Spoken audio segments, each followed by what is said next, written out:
Olá pessoal, como vocês estão? Espero que bem, mais um vídeo no ar, que bom estar aqui com vocês. Hoje a gente vai conversar sobre, fazer uma análise, uma reflexão de alguns pontos que eu acho interessantes sobre esse livro aqui, O Cavaleiro Preso na Armadura, do Robert Fisher.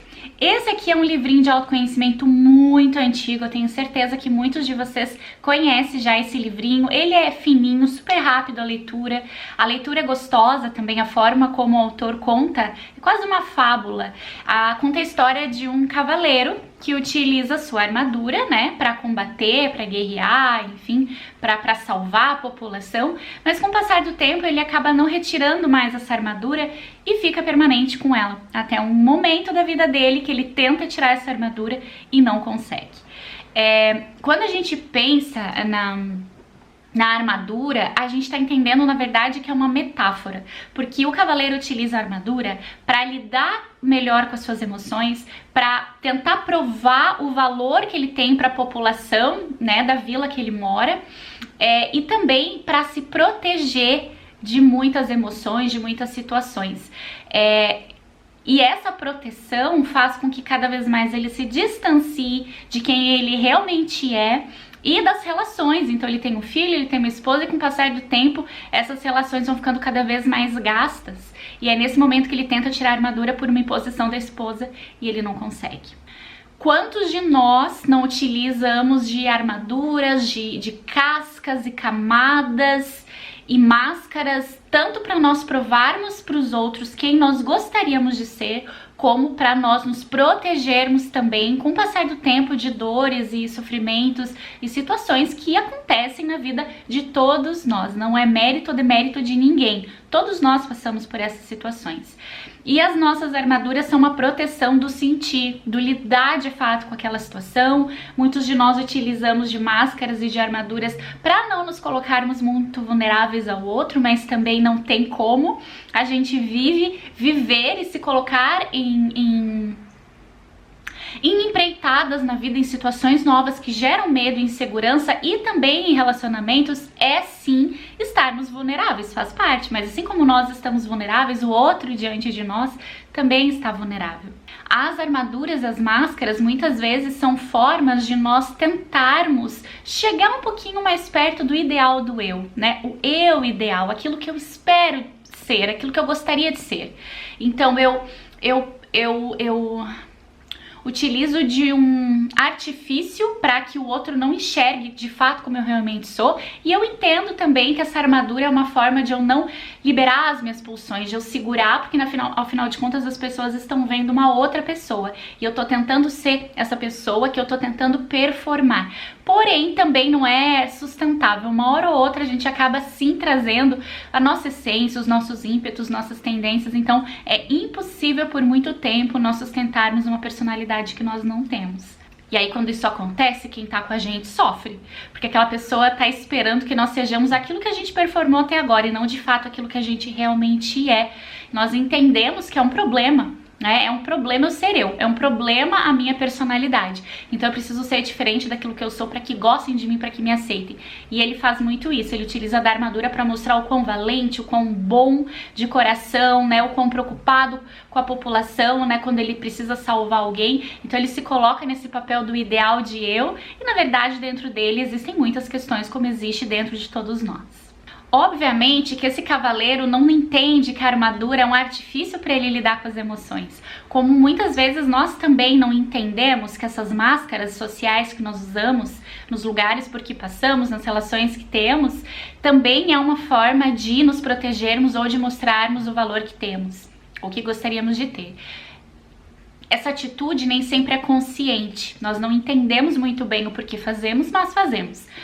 Então vale muito a pena que a gente se investigue. Quais são as máscaras que eu estou usando? Qual é a verdade que eu estou tentando acreditar a meu respeito para que o outro me ame? Quais são as situações que eu me coloco sem que eu quisesse me colocar? Quais são as situações que eu me retiro que eu queria ficar? Né? O que eu me esforço demais para que o outro saiba ou compreenda de mim? Porque isso tudo tá falando de uma fuga da essência. Porque não é fácil sermos nós mesmos, não é fácil bancarmos a nossa personalidade se a gente sabe sim que nós temos o nosso lado sombra.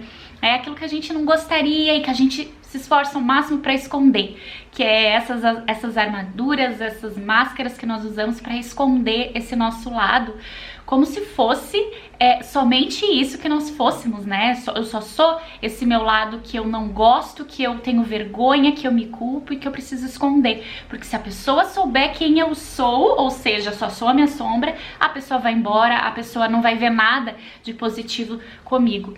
Porém, quanto mais a pessoa ela tá bem, não é bem resolvida, né? Porque o nosso lado sombra não é algo resolvido, a gente tá sempre tentando domar, esconder, matar, que também não acho que é o caminho, mas né, tem muitas linhas aí que pensam dessa forma. Mas quanto mais ok eu tô com a minha existência, entendendo que a minha essência existe os dois lados, o lado luz e o lado sombra, quanto mais eu compreendo e eu respeito que eu sou um ser humano que tem esses dois lados, porque todo mundo tem, quanto mais humana de fato eu me enxergo, menos eu vou exigir que o outro não tenha o seu lado sombra, menos eu vou idealizar o outro, porque se eu cuido das minhas idealizações, eu não tô falando eu não me idealizo, porque todo mundo idealiza a mim, a você, as situações, os acontecimentos, mas quando eu cuido mais da minha idealização, eu trago consciência para os momentos que eu me idealizo, eu não idealizo tanto o outro, eu sei que o outro faz parte do que eu sou.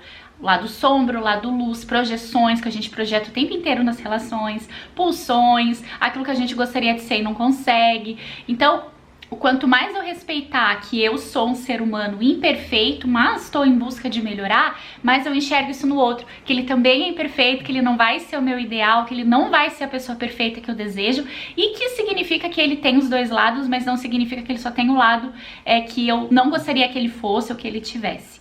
Isso sim é trabalhar a humanidade dentro de nós, compreendendo que somos imperfeitos, mas estamos no caminho tentando evoluir, pelo menos esse seria um bom caminho pra gente, tentar evoluir e melhorar enquanto pessoas. Bem, eu não vou entrar em detalhes, a reflexão principal era essa, mas para ele se libertar dessa armadura, ele busca por um mago, e o mago fala que ele precisa passar por 3 castelos para conseguir se libertar. E esses castelos são o castelo do silêncio, o castelo do conhecimento e o castelo da vontade e da ousadia. Então, dentro de cada um desses castelos, ele começa a mergulhar mais no autoconhecimento, olhar mais para suas tendências, para aquilo que ele tá fugindo, para aquilo que ele entende sobre ele mesmo.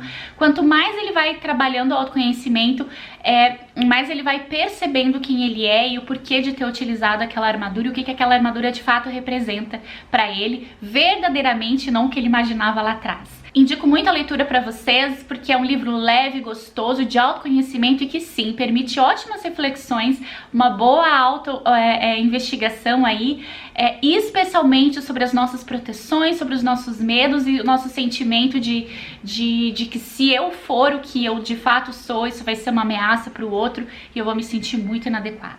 Eu vou deixar aqui embaixo no box de informações o link para quem quiser comprar o livro e tiver interesse, né, de aprofundar um pouquinho mais aí.